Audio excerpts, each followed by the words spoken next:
to Lawyer in the Kitchen. Today I put together a few of my favorite videos all in one spot and hope that you enjoy them, and if you do, I'd appreciate it if you like and subscribe.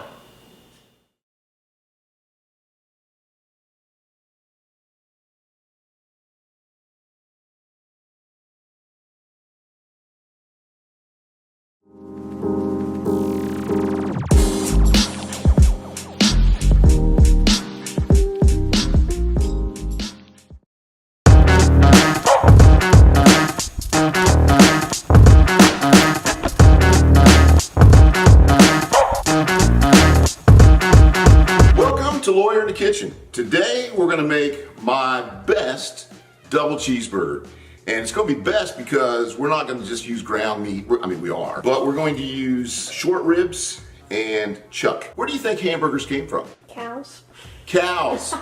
Most people think the hamburger started in the late 19th century, so around 1900. A lot of people think it comes from Hamburg, Germany, because they actually did. That city was one of the first places to put ground beef between two pieces of bread, and it was called a hamburger. But there are other people, of course, that say that it actually started here in the United States, and it's the controversy that we'll never actually have resolved. So we're going to do this. We're going to cut this. We're going to grind it ourselves in a food blender. All right, so we're going to cut the bone off of the short ribs, and one way to do that is to sit up on top like that so you can see it. You really don't want to waste any of this meat because this is a rather pricey cut of meat, but it has intense flavor. It's very tasty. And this is chuck steak.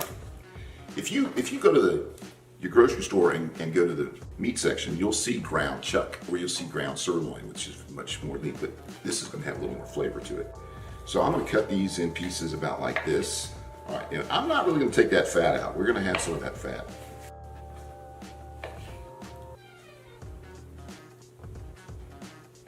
So we're going to put this in the freezer for about 30 minutes, and then we're going to come back and grind it. We've had our meat, the beef short ribs, and the chuck steak is all nice and firmed up.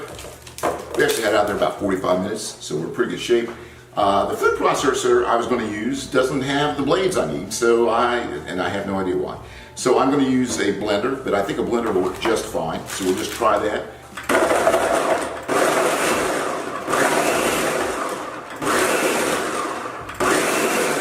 That looks pretty good. Okay, we are ready to start forming this into some balls, good size. All right, so now we're going to go ahead, we've cut our buns. We got some gas going here. There we go. I'm gonna put a little more in right off the bat here. Now, the way we're gonna do this is we're gonna get butter all over the pan, and then we're gonna put the bun cut side down, obviously. And we're putting nothing on these cheeseburgers except for our tasty burger sauce, which if you go to another video, we've got that. You can see the ingredients for that. And we're gonna use caramelized onions on the top and some more of that sauce. And that's it. That's all that we're gonna get besides some cheddar cheese. Now, if you're making grilled cheese, which I have another video on, you don't put the butter on like this. You put the butter on the bread because you want it to cover everything.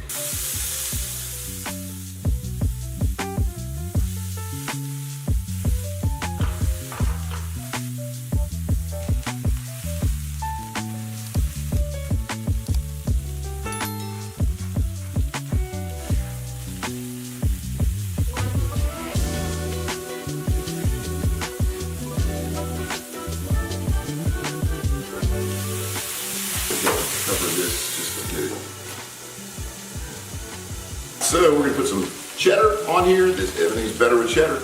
And then we're gonna cover it up, help melt this, and we are so close to being done. All right, everything is done now. We're gonna put this together. Okay, first of all, here comes our tasty hamburger sauce.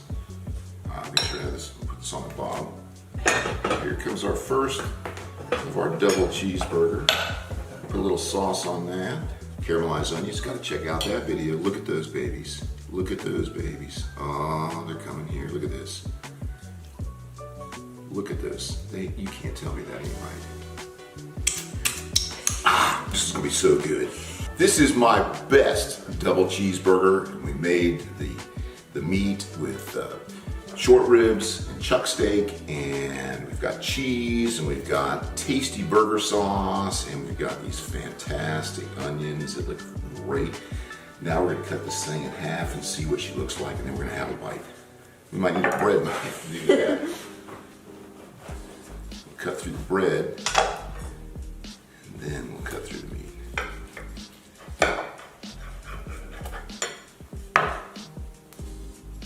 Oh, look at that. Look at that. How's that look? Oh, what do you taste this? This is fantastic. From the end like this? Yeah.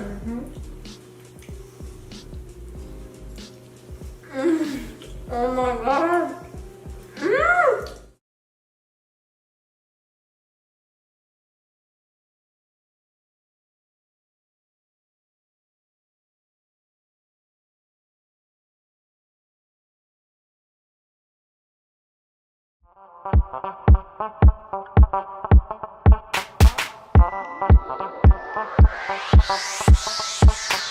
Welcome to Lawyer in the Kitchen. Today we're going to make perfect caramelized onions. A lot of people cook onions and they're done in 5-6 minutes.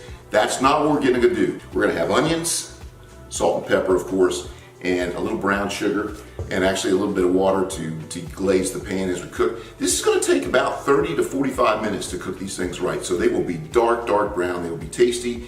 They'll go great on steaks, on hamburgers. They'll be fantastic. First we're going to do is, and some people cut this second. I don't know, some people do this, cut this in half. I kind of like to do that because it's easy to get the skin off. And you want to take the actual paper part and one layer of the onion off, because you're going to get some good onions then. And a lot of times the very first layer on an onion is a little tough. Oh my gosh. Okay. Thank you. So we're just going to cut these all about the same. And you want them to be about 1/8 of an inch-ish. So I've got the onions in a bowl, and we'll mix them up a little bit, break them apart. Right, so we want this on medium to medium low. And put the pan on, put our butter in. Now that looks like a lot of onions. But as you'll see, in about 10 minutes, they're going to get smaller and smaller. So Felicity, do you cook? No, I'm a horrible cook and a horrible baker. That's funny. Caramelized onions go well with a nice Cabernet, by the way. We've been almost 20 minutes. We're starting to get some sticking to the pan, and we're going to put a little bit of water to deglaze that. Some people use white wine. You can do that. I think water is just fine. This is the 20-minute mark. We're at least halfway done or very close to it. We're at 35 minutes, and this is looking awfully good. We've not burned it. It's only brown. They're soft. They're going to be tasty. And now we're going to add some brown sugar. About 2 tablespoons. This would be perfect for going on top of a cheeseburger with some of my tasty burger sauce, which you should try on another video. In fact, both of those videos will be out. This is done. This has been 40 minutes, and these are perfect caramelized onions. All right, you ready to taste this? I am. All right.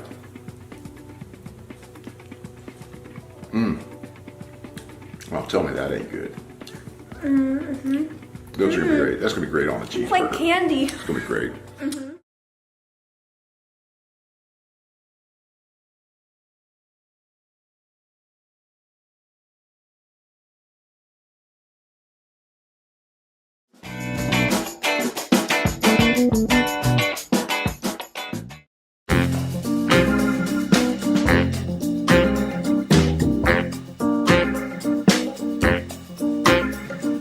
Welcome to Lawyer in the Kitchen. Today we're going to make, well, we're going to copy somebody else's stuff, but we're going to make tasty burger sauce. This is fashioned after the In-N-Out burger.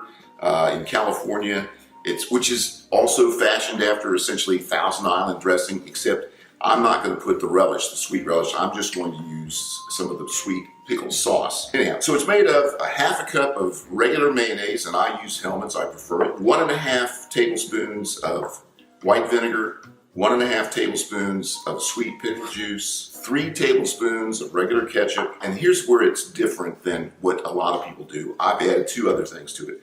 I'm going to put a half teaspoon of paprika and an eighth of a spoon of cayenne pepper.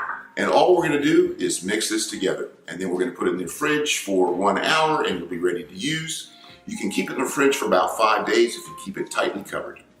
So here is our half a cup of mayonnaise. Here comes the 1.5 tablespoons of white vinegar, 1.5 tablespoons of sweet pickle juice, 3 tablespoons of regular ketchup. I use Heinz, half teaspoon of smoked paprika, and an eighth, not more than that. You can put more in it if you like the taste before you do, an eighth of cayenne. And we're just going to mix this together.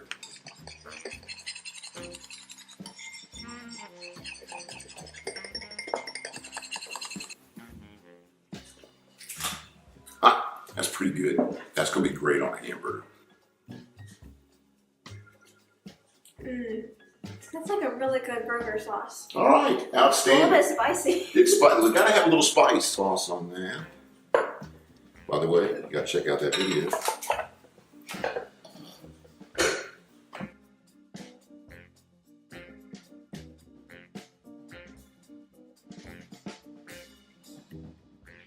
Yeah, that's perfect. Hey, listen.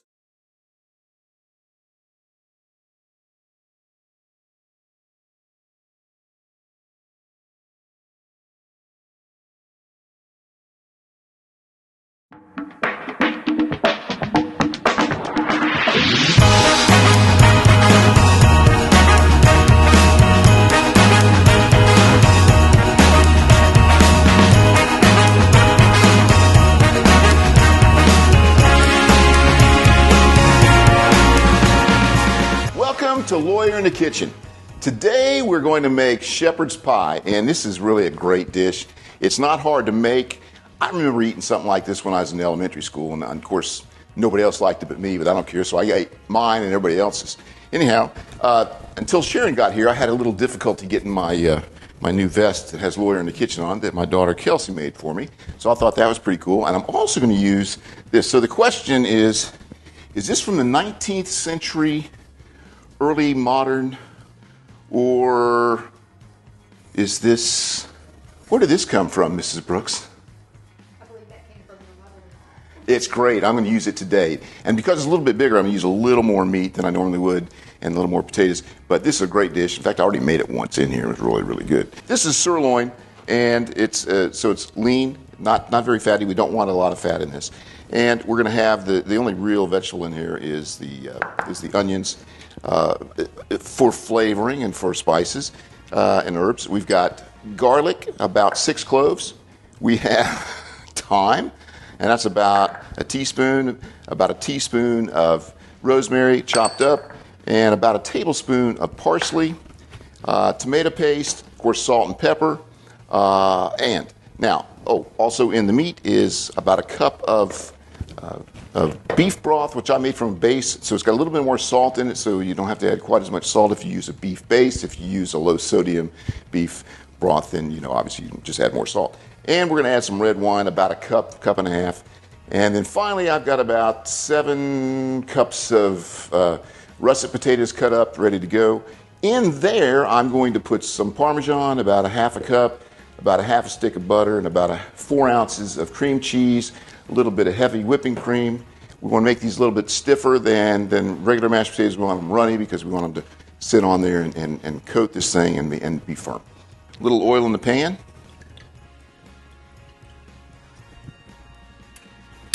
Turn on our burner. Get this going, not too high.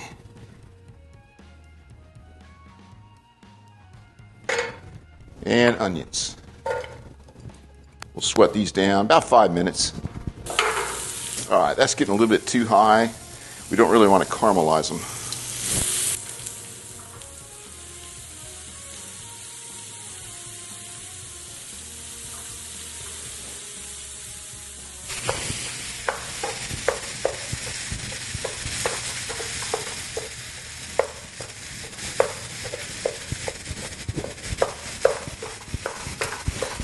And we want to get this broken up completely. So let it brown some. We'll come back and we'll hit it again.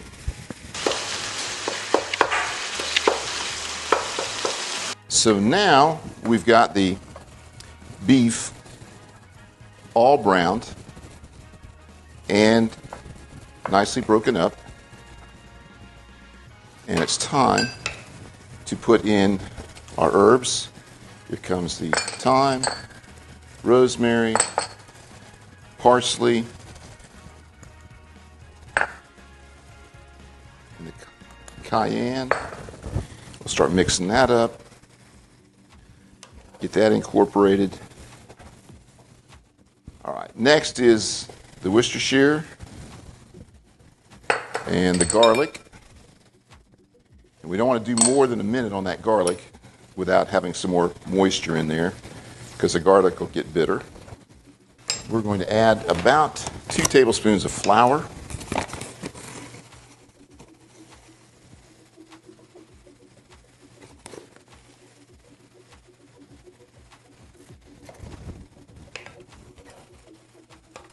So about a cup of wine. And we'll see where we are on this beef broth. Put about half of it in first. Ooh. That was almost... Hey, that's what your apron is for. That's what it is for. All right. Time to put the vegetables in. Like I said, this will water it down a little bit once they melt with the ice.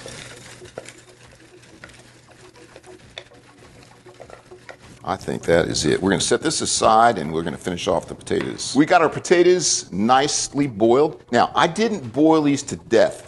We want this to be a little on the stiff side, so they are. They're not like falling apart, and that's good. We wanted to get all the water out we could, and then we're going to add some flavor to them.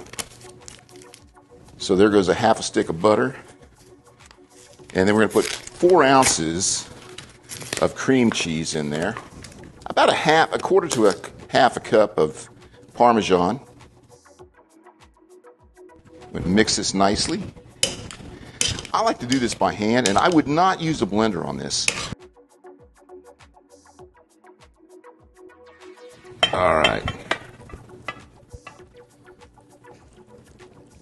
Oh, look at that. Does that look good or not? The gravy in there is nice and thick. I think I made plenty here. Now, if this holds together when we pull it out and cut it apart a little bit, that'd be great.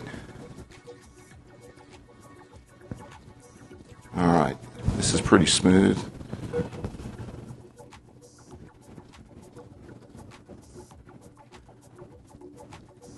Now, if you use the same spatula, clean it off because you want these potatoes to be nice and white on here. Although they are going to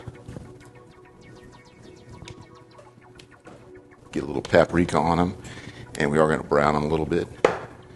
Oh, we definitely got enough here.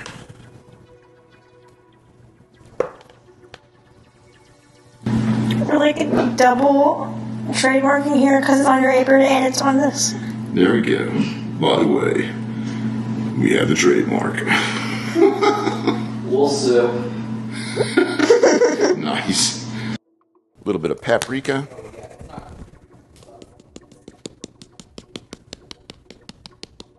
And that is enough right there. All right, into the oven.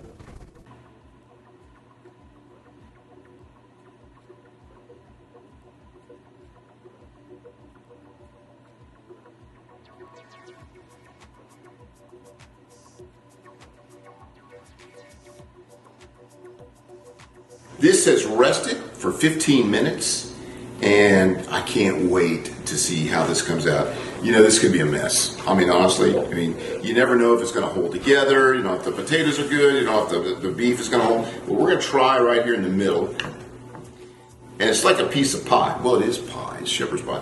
You know, it may not come out, but we're going to try it.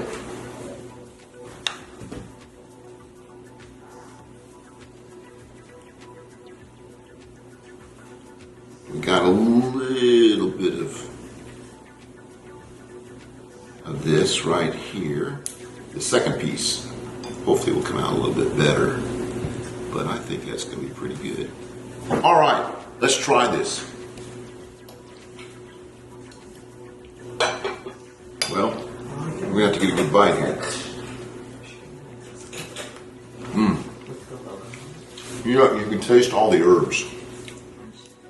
The vegetables are good. Let's try the potatoes here.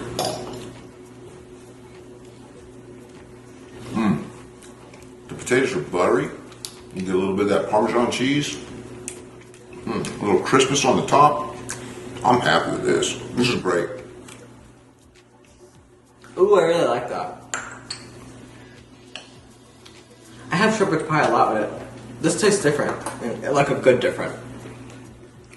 When I think of shepherd's pie, I think of like the frozen ones that you put in the microwave that are like gooey. Yeah, this is shepherd's not pie? that. Yeah.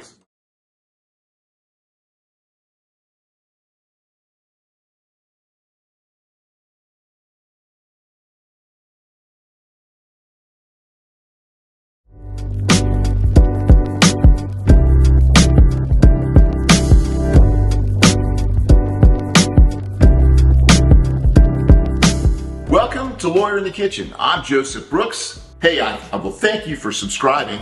Today we're going to make smash burgers, and last week was the first time I ever made these things. And let me tell you why I started doing it.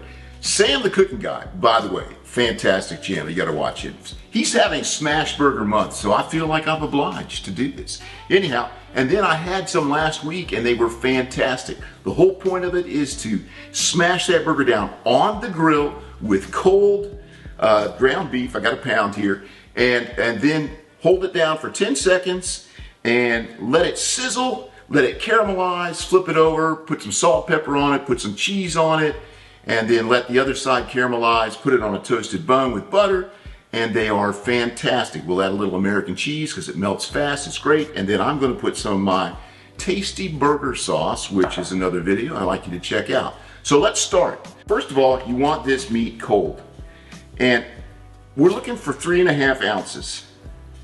Now, I think this is going to be close just because I've done a few of these. So let's see what we got. This is just eyeballing. Let's see where we are. 3.39. I'm pretty happy with that. I'll put just a little bit more on there. That's good. We don't want to, now they don't have to be perfect. We do not want to compact the meat. You want it loose because it'll make it easier to smash. All right, we're going to make 3 of these, and this is going to be a triple smash burger. Now, where do these things come from? What year does anybody think they are? Smash burgers. Smash burgers. Seth. I'm gonna say 1960. That's close. 1980. Okay, 2007 is claimed by the Great Lakes, in the Great Lakes area, 2007, and there was actually a smash burger restaurant in Denver that also started in 2007, and they take the claim. But guess what? They're wrong. It's earlier than that, and it's not there. We'll talk about it. Let's go out to the grill. It's easier to do the buns first because you're going to get concentrating on the meat, and the meat has to be watched, and you don't want to burn your buns. Now, we were talking about the history, okay? So, where these things actually came from was a place in Pikeville, Kentucky, in over 50 years ago. And they just started smashing these burgers down, and they realized that when you smash them down, they thin out. And when you hold the smasher down, which I got to go get, you get the caramelization on these things and a nice, great texture. Get all that butter. I'm gonna let that go just a little. Oh, that one's getting good. That's nice. You just want to perfect. That's good enough. We're gonna end up burning it. And there we are. All right, now we want to check our grill. That's 473. It's too hot. I'm going to turn it off, actually. That's 500. I'm gonna turn that off. I'm gonna let it get down to 425, and then we're gonna put the burgers on.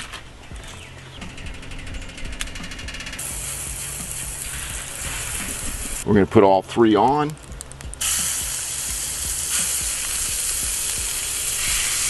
We're gonna put a little salt and pepper on it.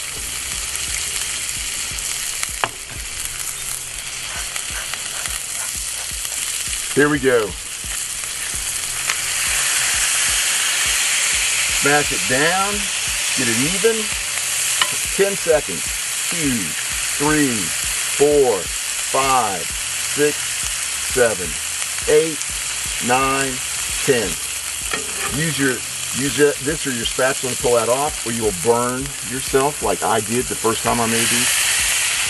And 1, 2, 3, 4. That's looking good. Now it's time for a little more salt and pepper. Look how thin they are. They got holes in them. All right, this one's done. Got a nice, like a little more char than that. I'm gonna let these sit a little bit longer. You know, I'll put the cheese on this as soon as you turn it over.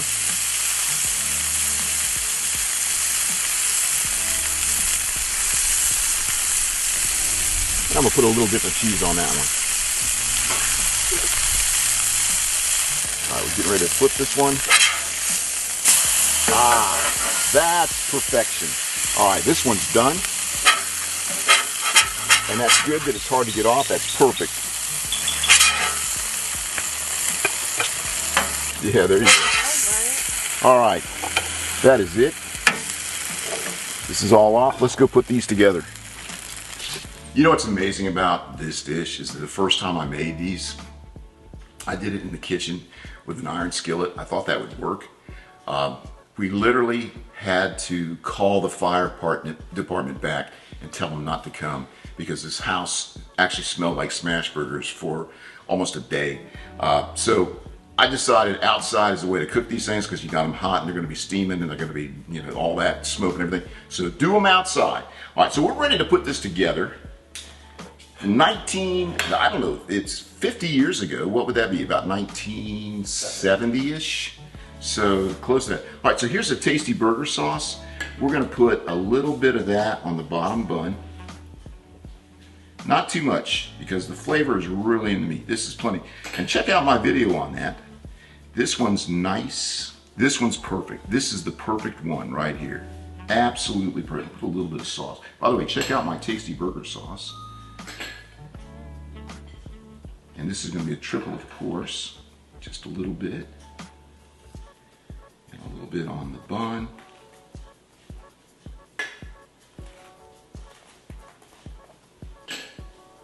And there you have it, upside down. All right, so we're going to cut this in half. A bread knife would be better for the bread, but you got to cut through the meat. So here we are. Look how juicy that is. It's still juicy. We didn't overcook it. Got cheese in each layer. Got tasty burger sauce. Got to check out that video. And you got to subscribe if you would. Appreciate it. All right, let's have a bite of this. Here we go.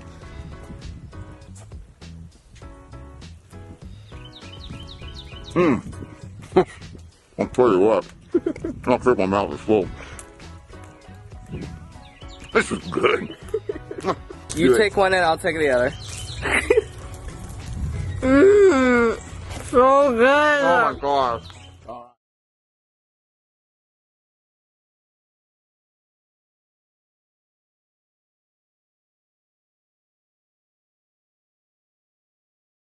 Welcome to Lawyer in the Kitchen. Today we're going to make Oklahoma onion burgers. Years and years ago, 1920s, obviously we're in the Depression and you wanted to skimp on meat. In Oklahoma, and there's a disagreement on where it is, whether it's Ardmore or El Reno, they started making these Oklahoma onion burgers to kind of thin out the meat and have some more to eat, but not as expensive because times were tough. So I'm going to cut these onions with a mandolin, and I like this one because unlike a lot of other ones that have 1 or 2 positions or maybe 3 or 4, but it doesn't matter, this one has an infinite number of positions because you can adjust this bottom plate as it hits the mandolin. You can adjust this bottom plate with a screw, And so if you're not getting them thin enough, like we're going to check that right off the bat, see if we're getting them as thin as we want. If they're not thin enough, then you can just tighten it up and move the plate up. So let's just try this because we want these nice and thin. And those are too thick, okay? Because we really want them thin. This is thin. So we're going to dry these off because they'll caramelize better. It's like doing scallops. You want them to get as dry as possible. Some people wring them out in the sink. You can do that. But I'm going to do this and get as much moisture out of these as possible. As you can see, the moisture is coming through there.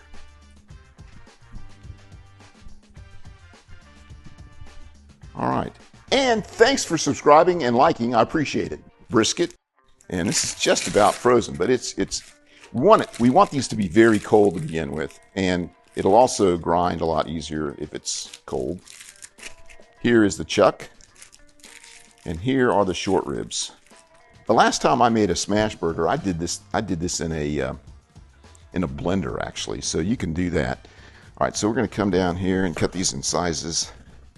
We want about an 80-20 on the fat to meat.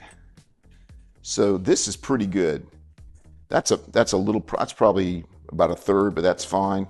We've got enough fat in here. And I think that's going to be I'm going to cut this off just a little bit.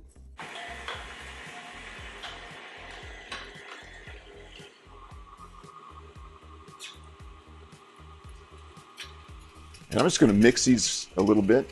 That's a little bit too thick.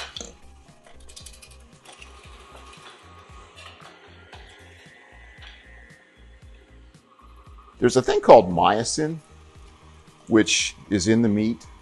And I don't know whether it's an enzyme or protein. It's one or the other. Anyhow, it's what makes the meat stick together, and it's what makes the meat tough when you make a hamburger. One of the reasons to do this, grind your own meat, is first of all, you have control over it. Number one. Number two, you can get a mix. Number three, you're only going to grind it once. And grinding it once is good because most hamburger you buy has been ground twice. And that makes more myosin, makes the meat stick together more. So these burgers might come apart a little bit, but they're going to be much tastier. And we're going to go ahead and put this one in, and then we will have enough. And that is it. We're going to mix this around a little bit, although we did alternate, which is good. We're going to make about 3.5 ounce patties. We're going to make balls. Don't get them too tight. All right, we're ready to go to the grill. First thing we're going to do is get some butter. And you can put the butter on the grill. It's just not as good. It seems like if you put the butter on the grill, you never get butter all over the bun. You want it all over the bun. Let's go ahead and have a look. The first one put on there. Not even close. We're good. We're not burning anything yet. We're going to put a little oil on the grill. Probably the easiest way to do butter is like I'm doing it right here. All right, so we're going to put these on. And then put a heaping load of onions on these. As you can see, there's a lot of onions. Smash it down, hold it down for about 10 seconds. Pull this up.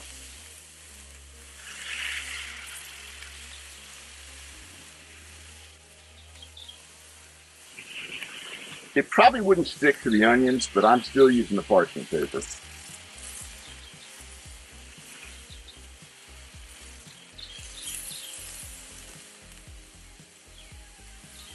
Then put a little salt and pepper on it. If you have a metal pepper mill, don't put it too close to the grill. All right. All right.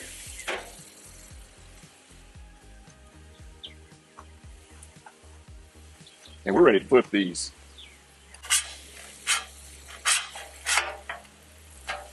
That needs to be cooked a little bit more. That doesn't have a good coat on it. Buns are looking good.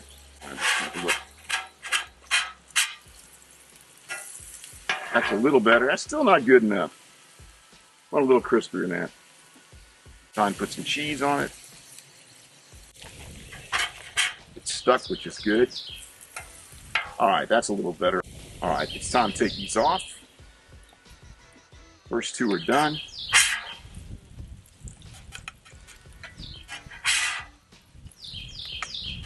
But they're going to be much more tender. We've got our bun. That's nicely done. You gotta have tasty burger sauce. This is on another video. You ought to go look at this. This is similar to In-N-Out Burger. It's really tasty though. That's why I call it tasty burger sauce. Anyhow, we're gonna put some of that on the bottom. And we're gonna put 3 pickles. And this is gonna be a little bit different. And there's a little pickle juice in the tasty sauce, so that's good. All right, there's our first one coming on with the onions. Let's do this one. This was a nice looking one right here. A little more sauce.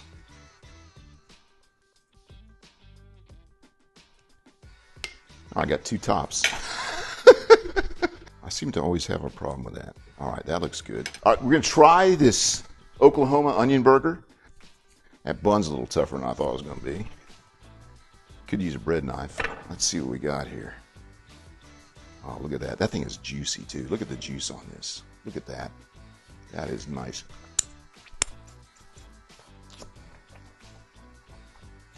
I'll tell you what.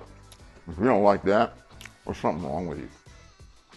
That's fantastic. All right, ready? Cheers. Ooh. Heaven! Wow. Absolutely incredible. Great. Mr. Brooks is Was the eating best. Mr. Brooks is the best smash burger maker ever. I love it. Great, fantastic. Thanks for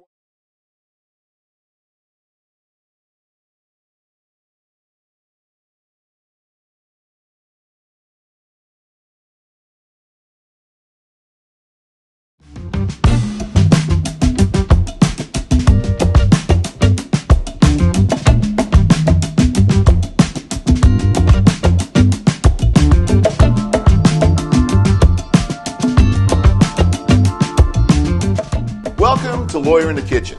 Today we're going to make baked spaghetti. And some people don't make their own marinara sauce. You don't have to. You can buy Rao. I think that's how it's pronounced. That's a very good sauce. I like to do it fresh, so we're going to do that. We've got all kinds of cheeses we're going to put in this. We're going to have mozzarella, cream cheese, fresh mozzarella, Parmesan, cheddar, and Boursin, which I really like. This is super good. We're going to use a couple of eggs, a pound of spaghetti, some Italian seasoning, 28 ounces of crushed San Marzano tomatoes, and about 15 ounces of tomato sauce, green pepper, garlic, oh, and one more cheese, ricotta. We're going to use a couple eggs. We're going to also put in a little bit of sugar to take the tanginess off of all the tomatoes, and we have a pound of ground beef. And this is going to be fantastic. Very, very cheesy. The vegetables are going to be a green pepper, 1 carrot that we're going to shred, 4 cloves of garlic because the recipe calls for 3, and if it calls for 3, you got to put in 4. And then we're going to have an onion.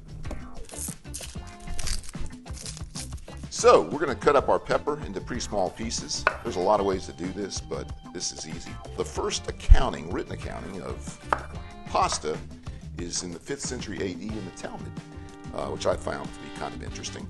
And spaghetti actually comes from, it's the plural of spaghetto, the Italian word, which is the diminutive of spago, which means, what does it mean? What does it mean, Felicity? Thin string or twine. And so that's where spaghetti comes from, so that's pretty interesting. And in terms of baking spaghetti, what centuries? 1600s, 1500s, 1400s, 1700s, 1800s? 1700s. Yes! And where did it start? For an Italian dish. It's not Italy. It is Italy. It is Italy. And what city? Naples. Naples. In the 1700s, they started baking it. And when did it become popular in the United States? About the time of World War II, when there was a very, there was no shortage of flour back then, so pasta was made a lot, and then they started baking it. It became a popular dish in Europe and the United States in the 1700s. All right, so we're going to cut these pretty small.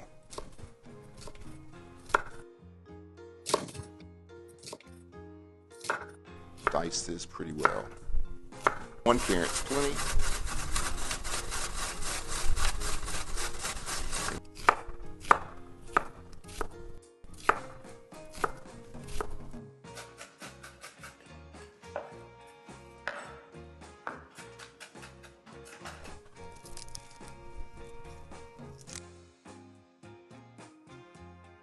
So we're going to add some olive oil to a Dutch oven, about medium high. And then we're going to put our onions in.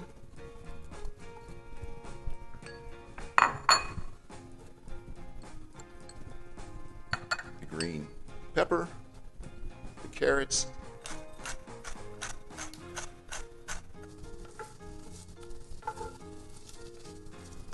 and we'll do this 2 or 3 minutes or so just till the onions start becoming a little translucent.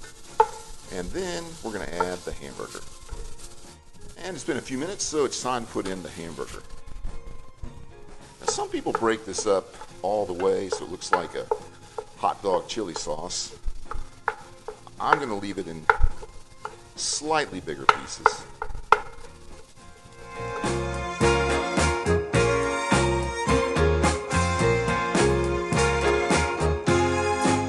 Before we put the sauce in, we're going to go ahead and dump some of this grease off. There's not much. It's not too bad, but I'm going to just dump a little bit. Here comes the tomato sauce, the crushed San Marzanos, about 2 tablespoons of tomato paste, a little more than a tablespoon of sugar, and now I'm going to add the garlic and some Italian seasoning. We're going to put in about a tablespoon of that. We're also going to put in some fresh parsley, and I'm going to put just a little bit of water in there.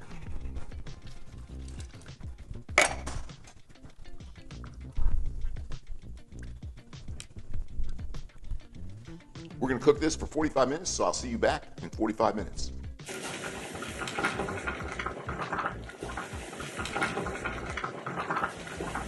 So while our pasta's cooking, we can get our cheese ready and our eggs.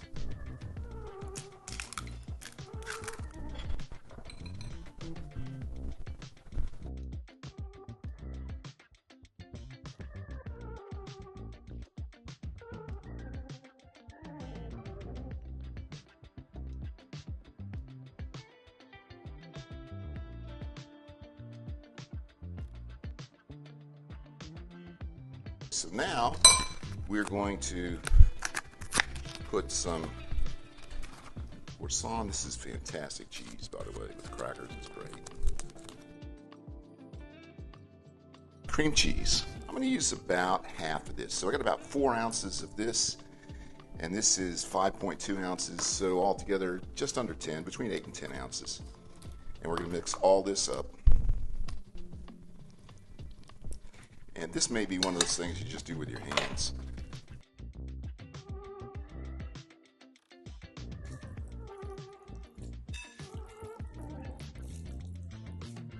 All right, that's well mixed. So we're going to put in the egg and hope it's not too hot.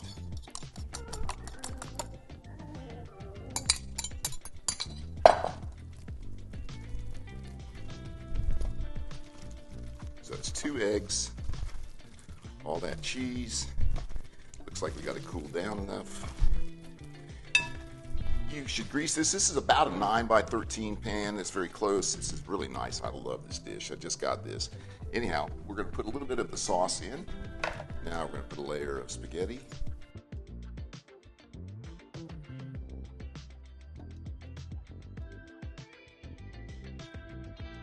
All right, this is pretty nice and even. All right, we're going to put a little more meat sauce on it. Cheddar cheese. I'm going to put a little bit of Parmesan.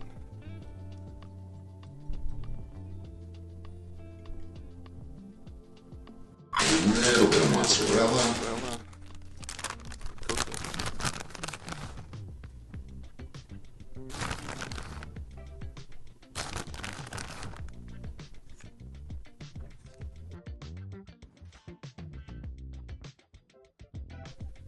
fresh mozzarella.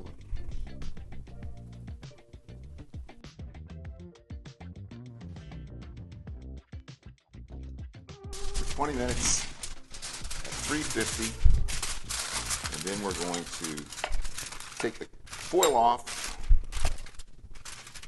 The last 10 minutes. All right, we'll see you in 20 minutes.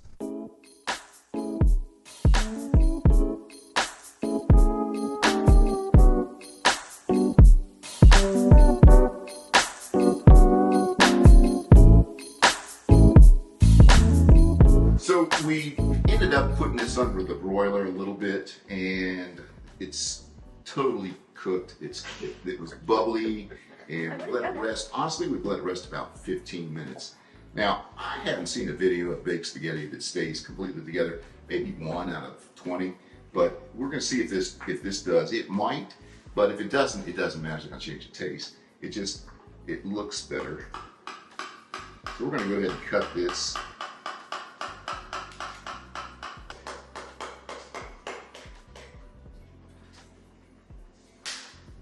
It's staying together pretty good. Look at that.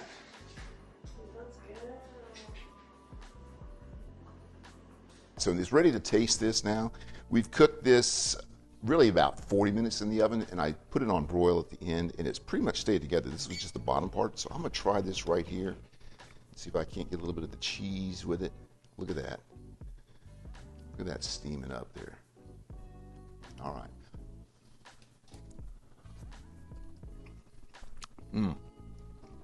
Let me tell you something. I'm gonna brag about this one. I'm gonna brag about this one. It's worth every bit of burning my hands off, wrapping all that cheese in that spaghetti. I'm telling you, come try this. I'm telling you, you're gonna love this. Oh my gosh.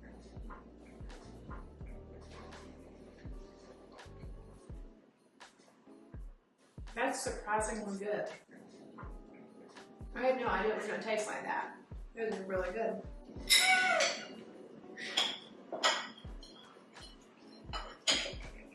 Okay, we're not good at this. We're videographer and editor, not professional food critics. Not the actors. Here we go. Criticized by improvisers. Ooh! Wow. Ooh! Holy cow. That's good. Holy cow. That is some cheesy goodness. That's good. Mm-hmm. I'm going to have to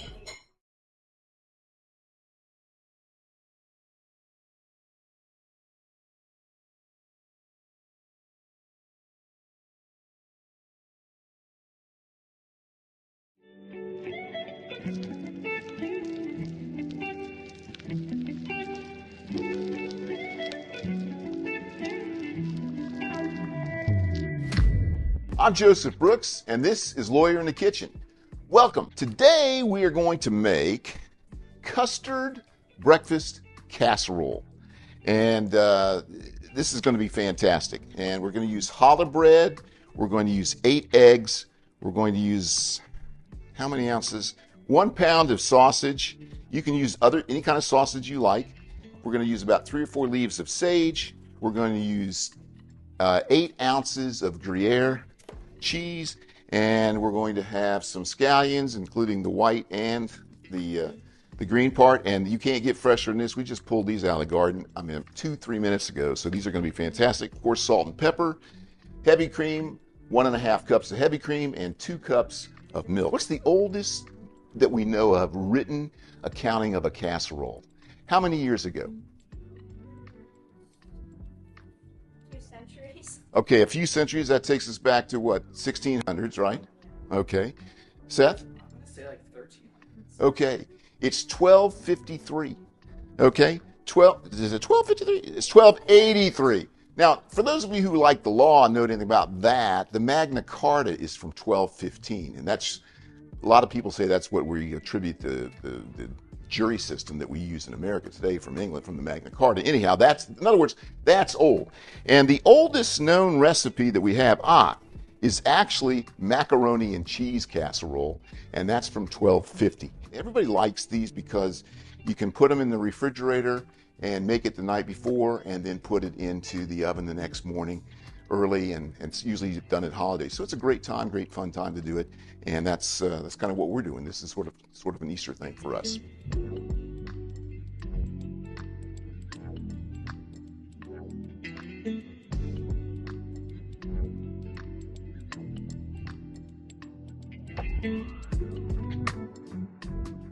Finished our bread. It's sitting ready. And now we're going to put the sausage in. We want this on medium high. We don't want to burn it. Now you could put a little olive oil in here, but I don't think you need to. The sausage has got plenty of fat.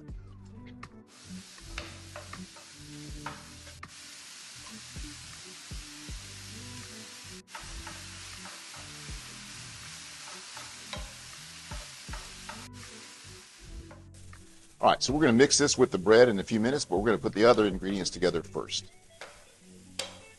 So we want 8 eggs total.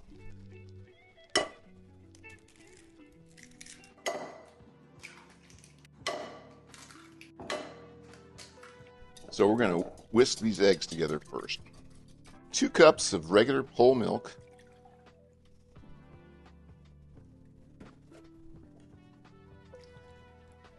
Cup and a half of heavy cream. This is 2 cups of Gruyere that I just grated, freshly grated. And we're going to leave a little bit for the top. Bite-sized pieces.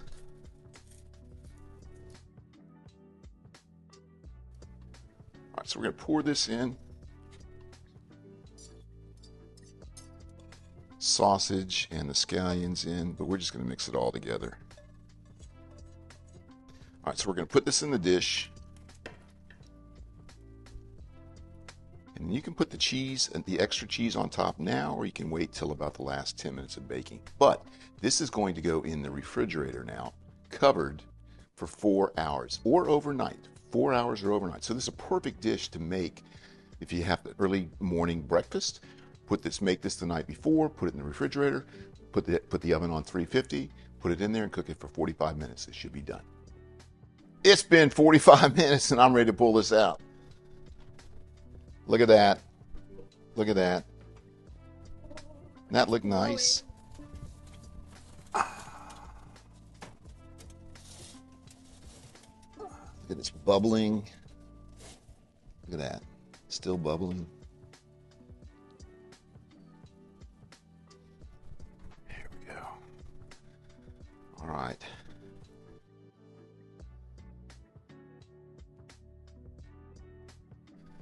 Okay, this has cooled off a little bit, and we're going to try this to see how this tastes.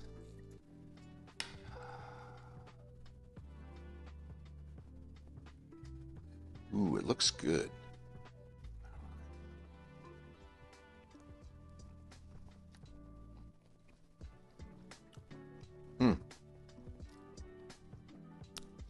Could have used just a tad of salt, but you can always put that on afterwards. That's pretty tasty. It's real custardy. The sausage is good. Cheese is fantastic. I like it. I hope you tried this dish. I think it's really pretty good, and it's something you make the night before, put in the oven. It's fantastic, easy. You don't have a lot of work the next morning when you got guests, things like that. It should be fantastic.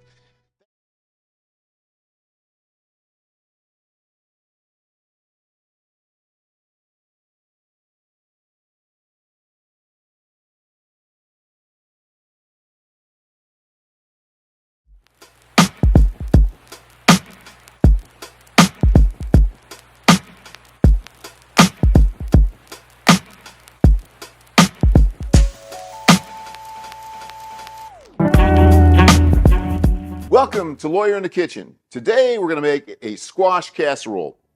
It's going to have squash, onions, eggs, mozzarella, shredded cheddar, Parmesan for cheese also, and then saltine crackers, bacon, butter, and some sour cream. Now, because we're using saltine crackers, we're probably not going to put very much salt in this because they're going to be pretty up. They're called saltines, or they used to be. I don't know what they're called anymore. They are still called saltine crackers. Still good. Some people make them out of Ritz crackers. That's fine. You can make them out of panko. You can make them out of anything you want. Some people add more spices. Oh, I am going to put a little bit of garlic powder in here. I don't have that listed, but that's going to be in there also. Some people cut these up in larger pieces, but I like them small, even for a casserole. And they have so much water in them, just like onions. One of the goals is to get these down. We're going to cook these down, and if we have any juice left over, we're going to dump it out. Because we don't want a watery casserole. All right, that is enough squash.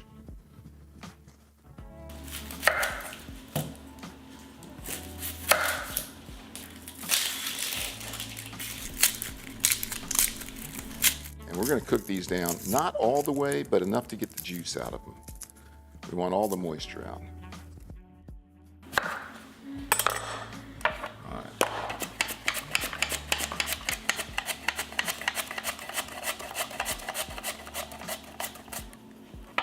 So we're going to cook our onions first. And again, we're not going to put salt because of all the salt we have.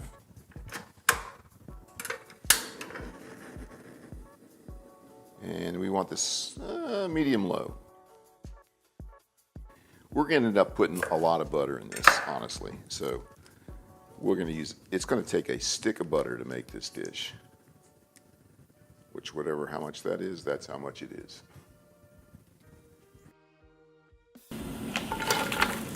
Now, I'm not going to put any salt because of the saltines, but I am going to put pepper. And at the end, if it's not salty enough, you can salt it at the table. That's probably better anyhow. Now, we're not going to caramelize these. We're just going to get them sweated down and the moisture out. And the goal is to cook all the moisture out of it, not to have to pour off anything, because potentially anytime you pour off, you're pouring off flavor.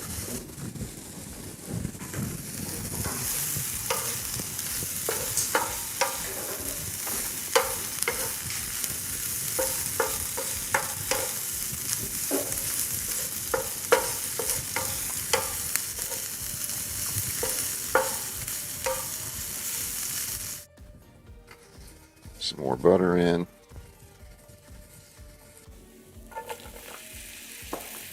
Squash. Again, I'm going to put pepper, but no salt. And I might put a little oil in here. And some people cut these in half. I'm going to leave them just like they are because they're going to cook until they're very soft, so they'll easily break. So I'm going to leave them just like they are.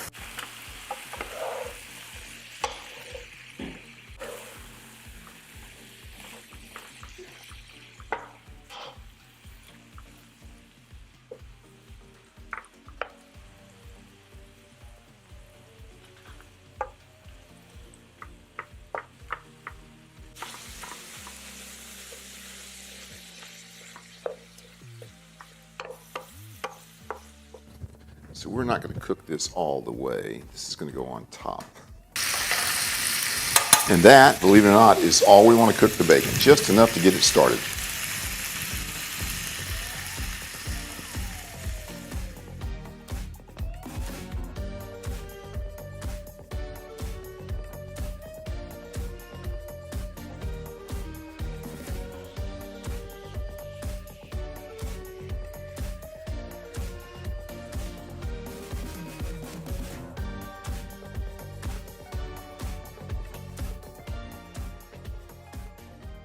The last thing we have to prep is the saltine crackers. We're going to use about a sleeve and a half. All right, so that's one. And that's good.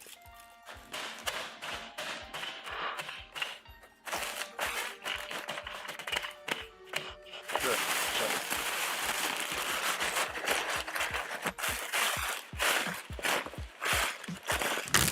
We're going to add the onions.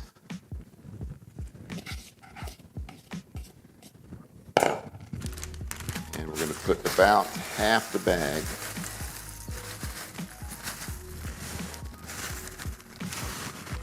of the crackers in there. We really want this to cool down because we're going to put 2 eggs in it and we don't want to scramble the eggs in here. And we're going to put about a cup in. About a cup of mozzarella. And we're going to put a little bit of Parmesan in this, not a cup. And it's cooling down. Now it won't cook the eggs. And it's not hot to the touch. Okay. Now it's time to get a couple of eggs.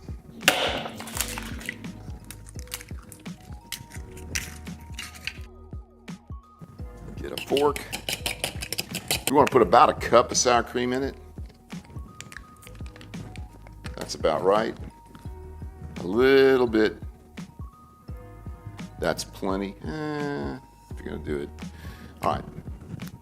Garlic powder. This is a mess.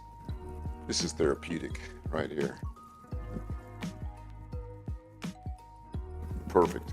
Do it. Do it, Felicity. All right.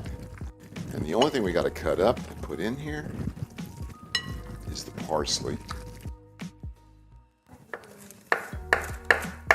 Oh, that's perfect. You're doing a perfect job. Absolutely perfect. That's it. You got it. All right, we're going to put all that in now. Update my title. Thank you very much. That's it. We're going to cook this 30 to 35 minutes. We've got a well-greased pan. And the only other thing I got to do is cut the bacon into smaller pieces.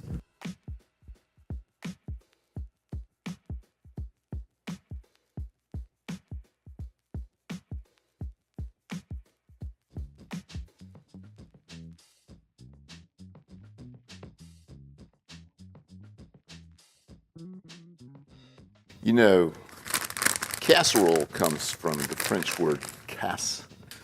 I'm not sure how to pronounce it, but casse just means saucepan. That's all it means. And it means a saucepan, specifically a deep, large, deep dish intended to go into the oven. And that's where casserole comes from. And the first known casserole from hundreds of years ago is a macaroni casserole. Butter infused saltine crackers on here. Put this any way you like.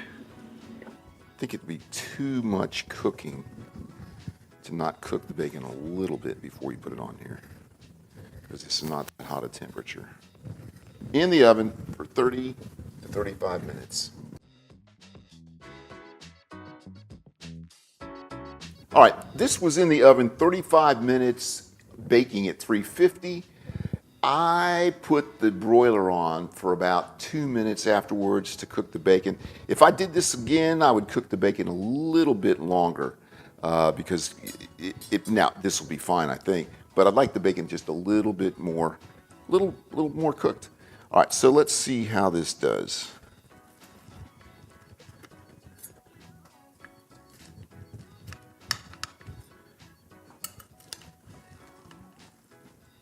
Hey, here we go. Look at the bottom. Come in on this, Felicity.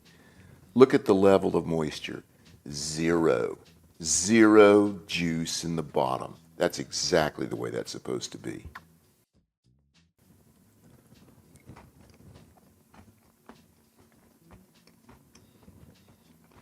Oh. It's got enough salt. The saltines, I didn't put any salt in it.